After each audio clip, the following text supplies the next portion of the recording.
सौतेली माँ।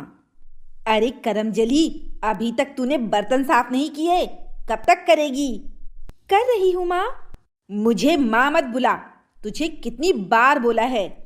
मैं तेरी माँ नहीं हूँ। तेरी माँ तुझे जन्म देते ही मर गई और तुझे मेरी छाती पर मूंग दलने के लिए छोड़ गई, मेरे और मेरे पति के भरोसे।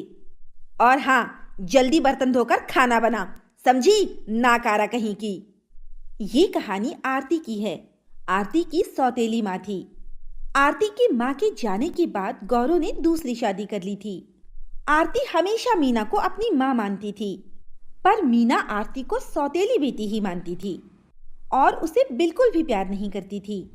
दिन भर मीना आरती को परेशान करती थी, पर शाम को उसका बर्ताव बदल जाता था जब आरती के पापा गौरव उसके घर आते थे। आरती, कहाँ है तू? देख बेटा, मैं तेरे लिए किताबें और गुलाब जामुन लाया हूँ। ओह, थैंक यू पापा। अरे वाह, आप मेरी आरती के लिए गुलाब जामुन लाए हो? हाँ, आओ ना मीना, बैठो साथ में, सब गुलाब जामुन खाते हैं।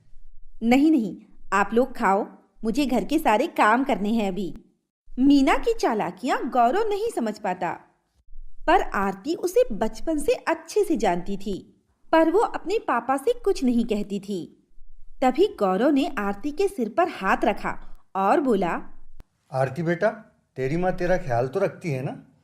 जी हाँ पापा, माँ मेरा बहुत ख्याल रखती है और मुझसे बहुत प्यार भी करती है। अच्छी बात है, जब तुम बड़ी हो जाओगी ना, तब माँ की मदद करना घर के काम करने के लिए। और अभी तुम पढ़ाई करो। आरती की बात सुनकर गौरव निश्चिंत हो गया। गौरव ने बिना माँ की बच्ची के लिए मीना से शादी की थी कि आरती को माँ का प्यार मिलेगा, और ऐसा ही हो रहा था। मीना गौरव के सामने आरती से बहुत प्यार से पेश आती थी और गौरव को यही दिख रहा था, पर हकीकत कुछ और ही थी। मीना गौरव के ऑफिस जाते ही आरती से बहुत काम करवाती थी और हमेशा उसे चली कटी सुनाती रहती थी।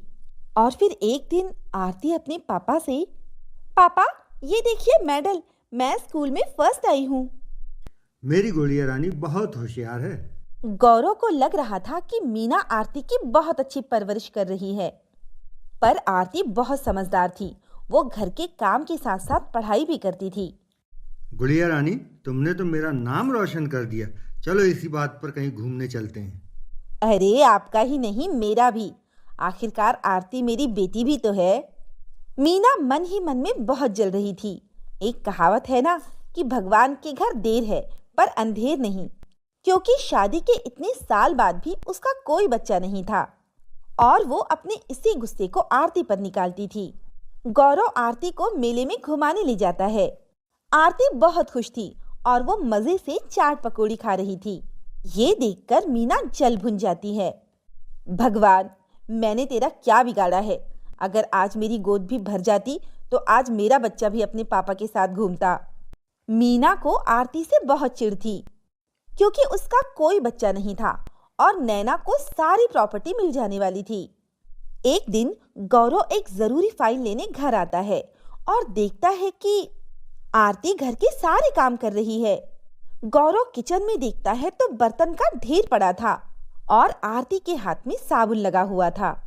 मीना गौरव को देखकर चौंक जाती है। अरे, आज आप इतनी जल्दी आ गए? हाँ, और मैंने देख लिया कि तुम मेरी बेटी से कितना काम कराती हो। शक तो मुझे बहुत पहले से था, मगर आज समझने में मुझे देर नहीं लगी। तुम मेरी मासूम सी बच्ची पर कितना अत्याचार कर रही हो। मीना गौरव के सामने गिड़गिड़ाती है और माफी मांगती है। जी, आज मुझे माफ कर दीजिए, मैं ऐसी गलती कभी नहीं करूंगी। भगवान के लिए मुझे माफ कर दीजिए। माँ, माँ, मत रो माँ। पापा, माँ को माफ कर दीजिए प्लीज। देखा तुमने, जिस पर तुमने जुल्म किए, आज वही तुम्हें बचा रही है। मीना आरती का प्यार देखकर रोने लगती है और उसे अपनी गलती का पछतावा होता है और वो आरती को गले लगाकर माफी मांगती है और कहती है, मुझे माफ कर दे मेरी बच्ची, अपनी माँ को माफ कर दे। मीना को अपनी गलती का पछतावा होता है और गौरव आरती के लिए मीना को माफ कर देता है और वो सभी खुशी खुशी एक साथ रहने लगते हैं। तो दोस्तों, कैसी लगी आपको हमारी कहानी? अगर पसंद आई हो तो लाइक, शेयर और सब्सक्राइब करना ना भूलें और ऐसी ही कहानियाँ देखने के लिए बने रहें हमारे चैनल पर।